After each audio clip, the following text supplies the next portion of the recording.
Welcome to the Beyond Divorce Embracing Change podcast. My name is Michael Flores, and I will be your host while we explore the complex journey of divorce with empathy, insight, and practical knowledge. Whether you're contemplating separation, in a divorce, or looking for support post-divorce, our episodes provide expert guidance, stories, and strategies to help you through every step of the process. We are actual therapists, helping clients who sit on our couches every day through their difficulties of divorce. You are not alone. Join us as we delve in and find solutions that give you hope again.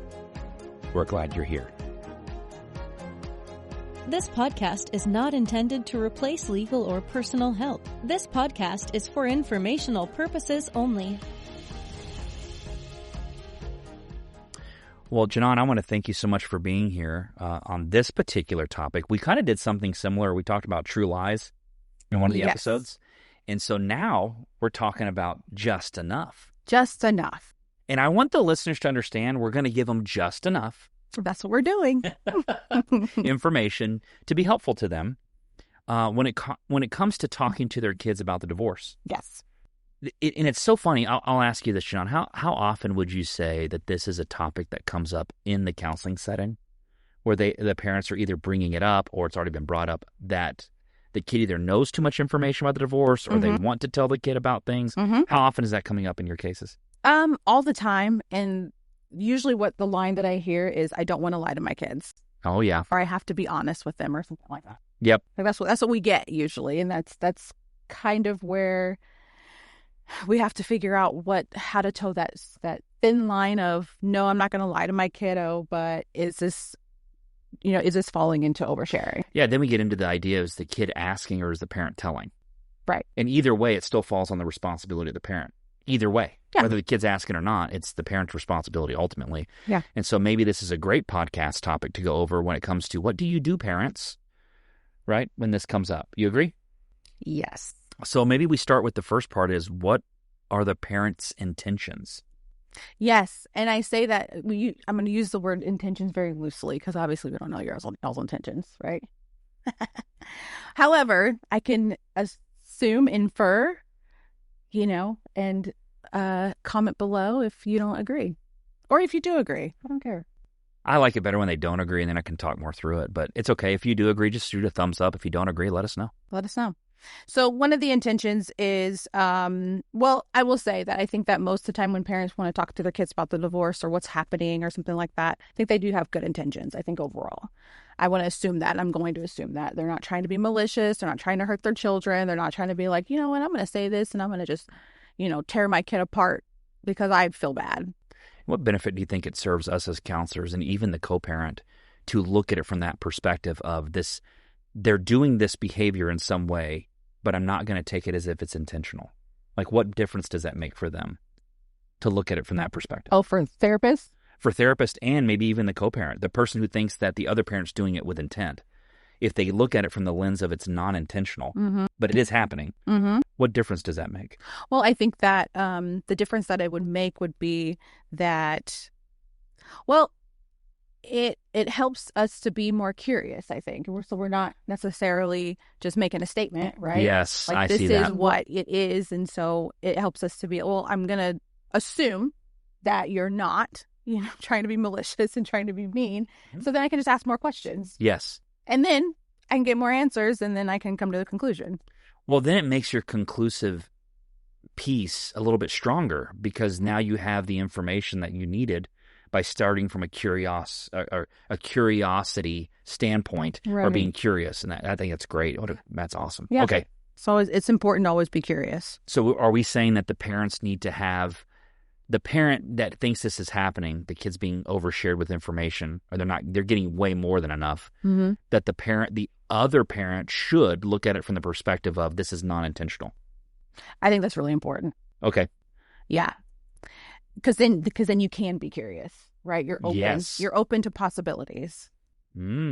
Oh, yeah, brighter possibilities, yeah. Yeah. There it is. You're open to possibilities. Yeah. Back there? Yeah. It's back there. So, yeah, you're You thought open we to moved it? possibilities of what, I don't know, to what it could be. Correct. What could be happening. So, another one is parents want to be open and honest with their kids. I think that kind of, it will coincide with this thing is happening, and if I give my child more information, then they'll understand better.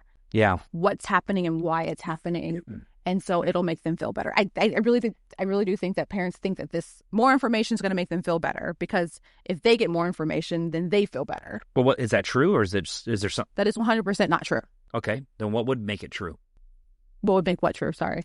Yeah, what would make it true? Like what is the truth then about sharing information with your children? If it's not true that giving them all this information would be helpful, that's not true. So what would be true? Giving them just enough information for the developmental age. I think that's really, really important to understand their developmental age. I mean, if they're 2 years old, they don't need to know about any infidelity, right? Whew. So what are the effects on oversharing with your kids? What kind of things kind of come from that? Okay, so just in general, I think kids, there'll be emotional stress. Oh, yeah. You know? And I have experienced this with kids just in general. Like, they'll be parentified, overshare, your kid is going to be parentified, especially if they're in the, I'm going to say pre-operational. I'm pretty sure that's where it is. Like the logical, it's like 7 to 11. Yes. And so they're in the fix-it stage. And so if you're a parent and you're telling your kid, oh, there's all this financial issues and all that stuff, they're going to take on that burden of all that information. They're going to have this emotional stress, like, oh my gosh, all this stuff is happening and I got to fix it somehow. Somehow I need to fix it. So either I need to fix it emotionally for my parent, or I need to fix it, I'm going to say physically, but, I need to, and this is kind of a real example. I'm going to draw some pictures and I'm going to sell them at school so then we can have some money. Or I'm not going to ask a parent for anything because they don't have any money. Yep. So, that brings on a lot of financial stress, especially if they're being told too much detail about kind of what's going on. And I know, I will say, I know a lot of parents, they feel like, oh, my child is 13 going on 30, so I can tell them all the things because they're so mature. But I'm just like, that is a parentified kid in most cases. A kid that's more mature than their age is typically kind of a ding ding for me that kid may be parentified when I see that. Yeah, they grow up too fast. They end up having to grow up too fast. They're little adults. Mm-hmm. Yeah. And then they're just like, and then the parents like, oh, I can just lean on them. And they're just, but the thing is, what they don't understand is that their kid, regardless if they're 9 or if they're 16, they're taking on that heavy emotional stress. And the problem is that, it'll turn into split loyalty. If you do that, it'll turn into that.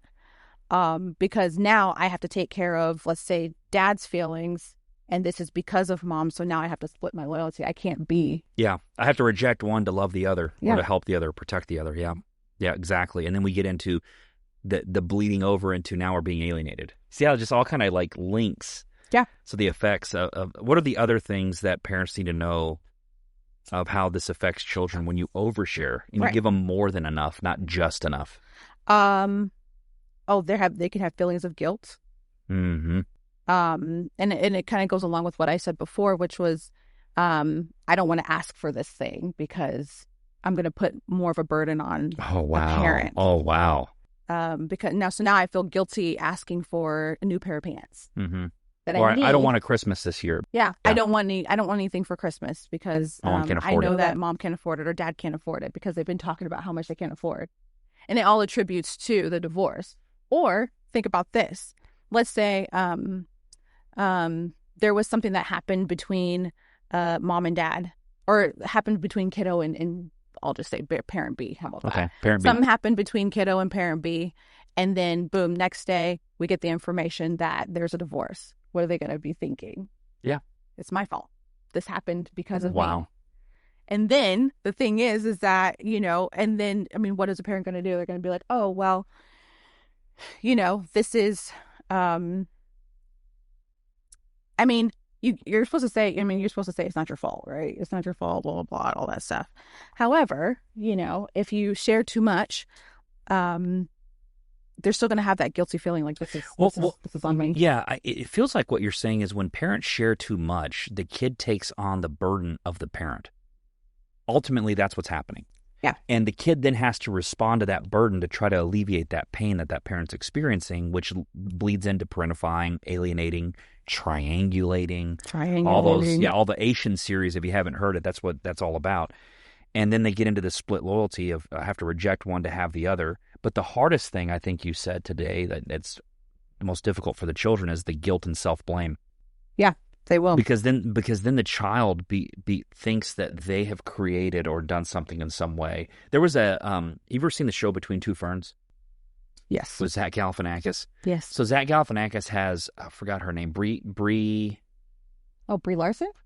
Is that like... No, not Brie Larson. I don't think her last name is Captain Marvel? No. No. It's Captain Marvel. Yeah, Brie Larson. That's Brie Larson. Okay. So she's on there, and he says, so when you were however many years old, he goes, your parents got divorced. Was that your fault? And she starts cracking up. Well, she's an adult now, so she understands. But when she was a child... Oh, she probably believed her. She would have. And that's why it's so funny now is because she's grown and was like, yeah, there's no way that could be my fault. Uh-huh. But kids will carry that burden. They will. Of their parents when they don't deal with it. I think that's an important point you made today. Yeah. What I want to say to parents is, well, let me ask you this. Mm-hmm. How can a parent know that they're sharing just enough and not more than enough? How can they discern that? Well, that's a big question, Michael. I know. I do that. Okay, I do that in therapy too. How do they know? I don't know. You're going to ask me, aren't you? I have a feeling you're about to go, how can they know, Michael? I have a theory. All right.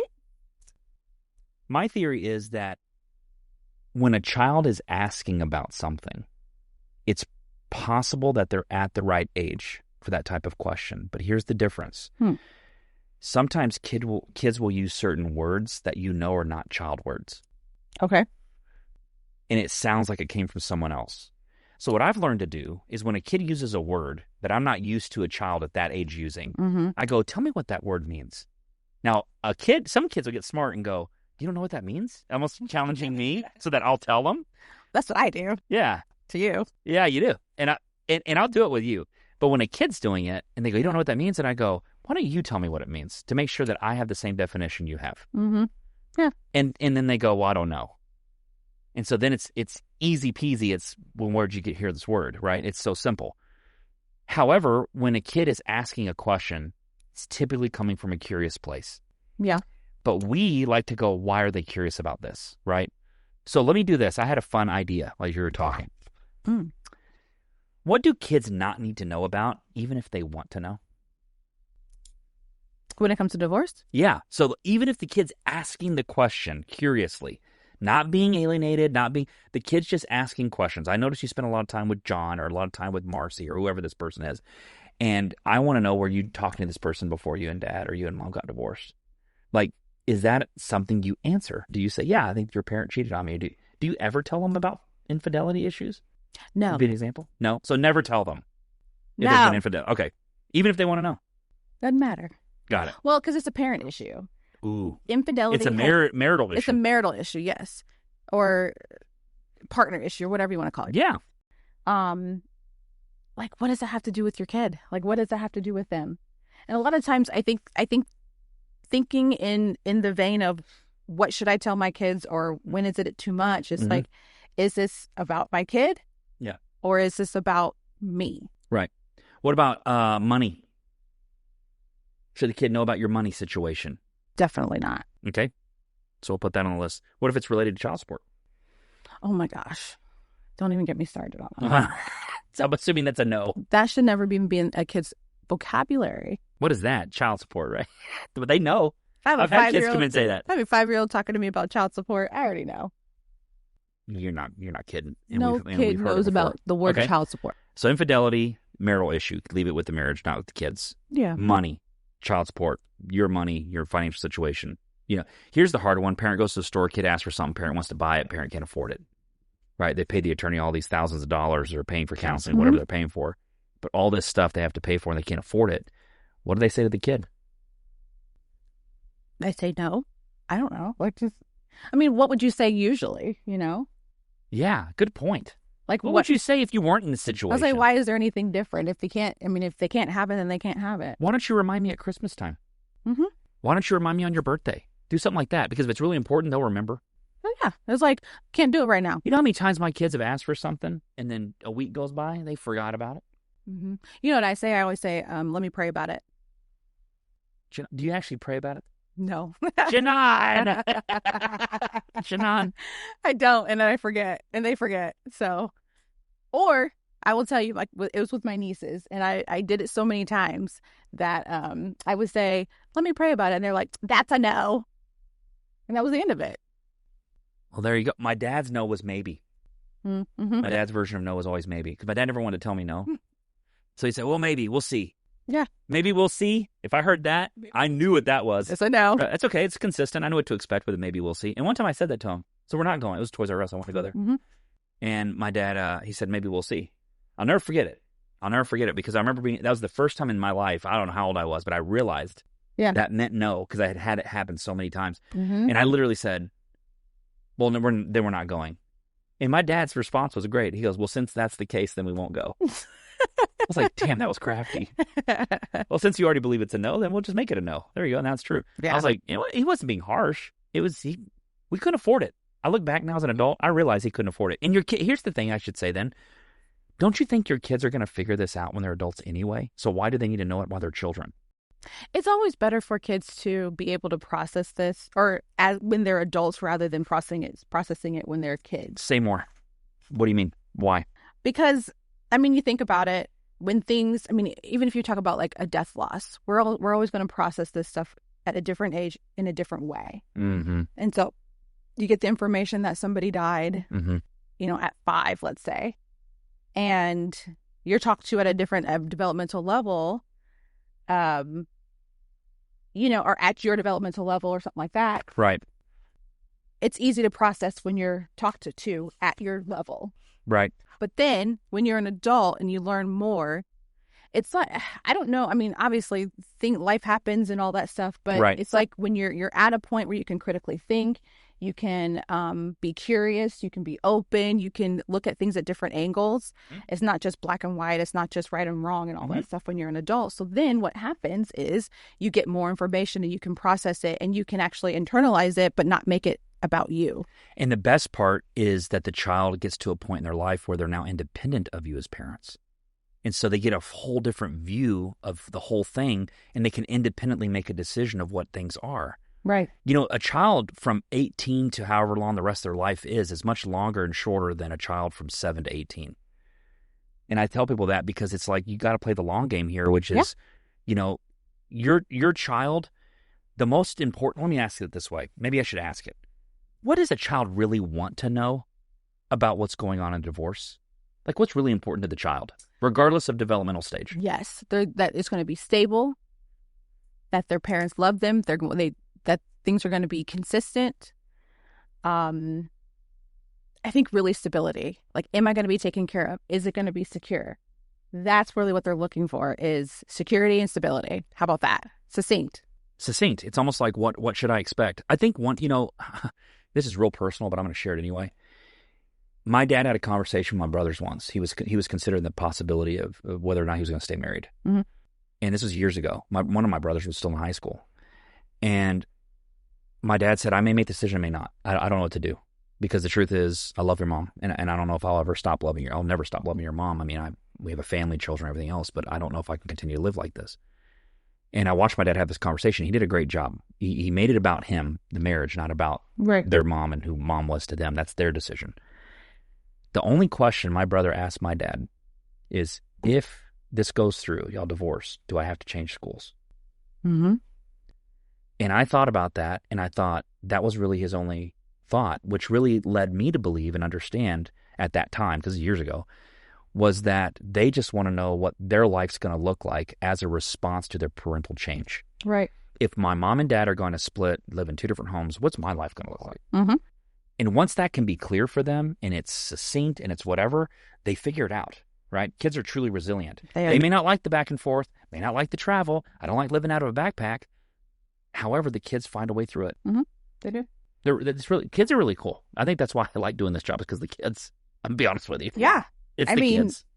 They surprise you, really. They really do. I mean, when I was dating my husband, I was going back and forth and I hated it. And I was just like, I don't know how kids do this. But look, they do it all the time. They do it all the time. And it becomes their normal at some point. It does. So what are things that parents can say to give just enough? Oh, well, let's rewind back. I apologize. I do want us to think. So one of the effects I really want, and parents can, look, I can't talk. I'm pregnant. I'm sorry. I can't talk. I don't get to make that excuse, so feel free to use it. Behavioral issues is what you really need to look out for. Yes. And that's something, we can't necessarily see emotional distress. We can't really see, we can't see split loyalty and all that stuff. But in younger kids, you're going to see behavior. They're not going to say, I'm emotional distress. They're not going to say that. Or, I'm anxious, or I'm depressed. If they say that, we're going to go, where'd you get that word?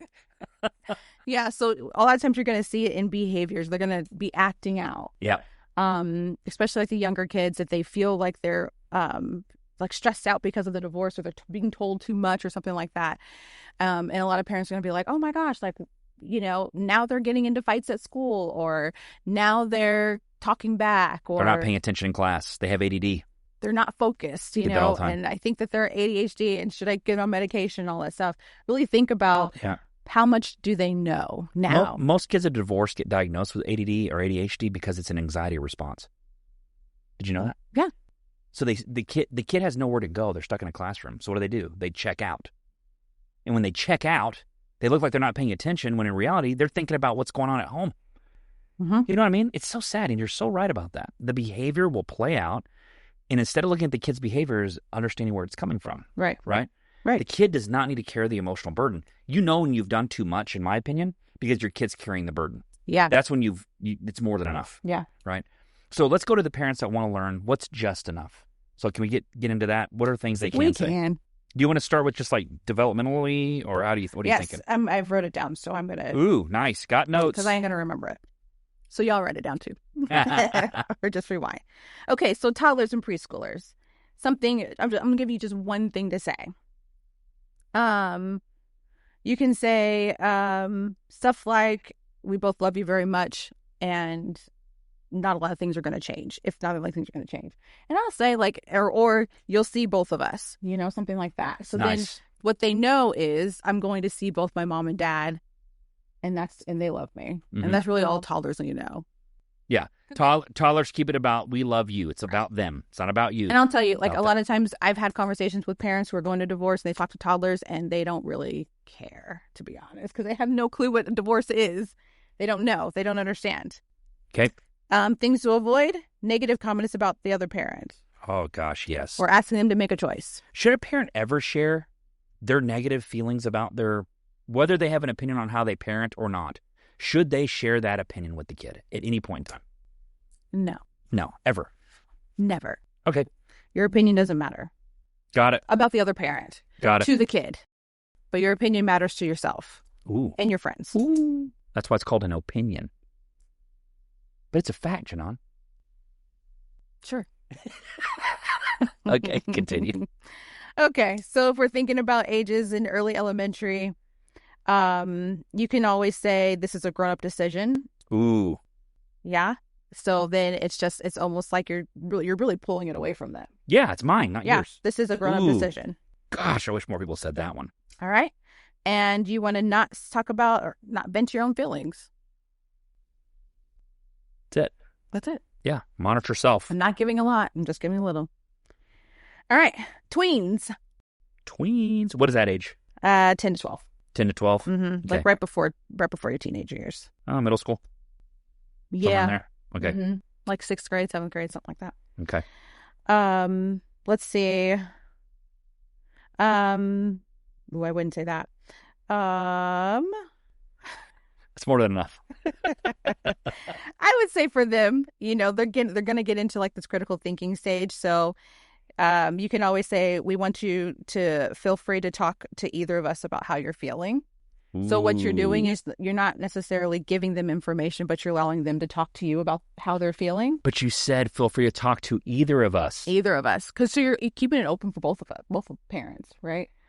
And because the thing is that kids can have feelings about the other parent or different feelings about each parent. Yeah. So then the thing is that you're just opening it up to where they can talk to either of them about whatever. Yeah. I used to say dad stuff goes to dad, mom stuff goes to mom. Mm-hmm. If the kids are in school and they have a math problem, they don't go to the science teacher. Science teacher sends it back to the math teacher. It's that simple.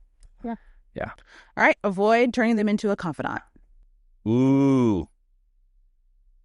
That's the no-no. Okay, got it. All right. So these are teenagers, just 13 and up. I think a really big one for this one is I'm gonna do two of them because I like both of these. It's okay to feel angry, confused, or sad. Just talk to us about it. So you're still keeping it open, and you're acknowledging that maybe they're going to be feeling some feelings. I do know, like even with my niece, she was 12 or 13, and she was very angry. Yeah, and it was okay. It's okay. It's okay to feel. Another one that you can say is you don't have to pick sides. We're both still here for you. Terry said this. Terry's over at Esther Safe Haven. They do the whole, supervision stuff. And she said, one of the most powerful things a parent can do is give the child permission to have a relationship with the other parent. Yeah. So say that second one again, because it's similar to that. You what? Oh, you don't have to pick sides. We're both still here for you. What if I add, you don't have to pick sides. You get to love us both. I like that too. And that's giving them permission, right? Give them permission. Oh my gosh.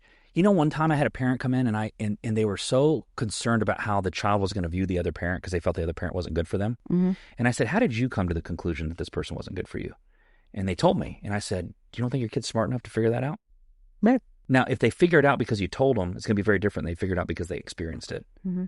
And it's almost as if you don't run beside your kid every time they ride the bike. What you do is you put a helmet, knee pads, arm pads, and you tell them to keep pedaling if they don't want to fall down. Right. But if they're always afraid of falling down and you're always afraid of them falling down, they'll never pedal the damn bike.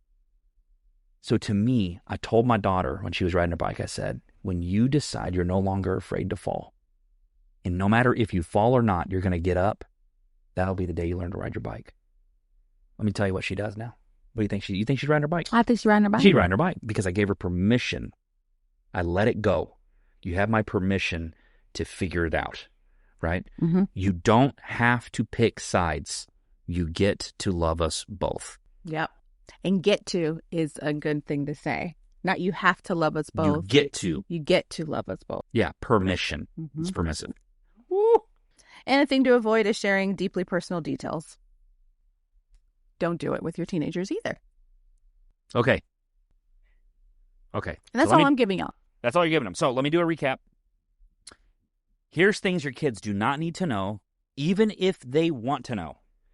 Infidelity or marital issues between you and your ex-spouse. Mm-hmm. They don't need to know that. Ever. It's not necessary. Even if they want to know. It's not necessary. You can say, that's mine, it's not yours, right? That's right. Leave it out. Money. If your kids aren't helping you pay bills, and God forbid if they are, because that might be physical parentification, right? But if your kids aren't helping you do all that kind of stuff, they don't need to know about your money, your child support, anything like that. Yep. No, they don't need to know who's paying and who's not paying. They don't need the marital opinion of your spouse. That's right. Your ex-spouse. I don't need your opinion about how they are as a husband or wife. They don't plan on marrying you guys anyway. So they don't need that. They as in the kids, John. They as in the kids. That's right. Yes. Right? You said some other things to stay away from. Mm-hmm. Don't use children as confidants. Yep. Right? Always keep monitoring yourself, right? Not necessarily always the kid. Look at you too. Take a look at yourself. Remembering to, so here's what you did for toddlers. For toddlers, keep it about the kid. Make sure that they know they're loved. We love you. Yep. That's about as far as that goes. Elementary kids, this is a grown-up decision. Love it. Tweens, feel free to talk to either of us about your feelings, leaving it wide open for them, not creating confidants, right? Right. Or little investigators. That's my other favorite one. They let their kids become little investigators. Mm-hmm. For your teens, 13 and up, it's okay to feel whatever it is they're feeling. Whatever it is. Talk to us about it. And the other one I loved. You don't have to pick sides. You get to love us both. That's right. Did we get it? We got it. Folks, you got a lot today. You might have got more than enough. I want to leave you guys with one thing. All right. Is it just enough? It's just enough. Okay. Honestly, if you don't hear anything else throughout this whole entire podcast, just remember this one thing. One-liner. I'll give you one-liner. Just remember, you are speaking to their developmental age, not your pain.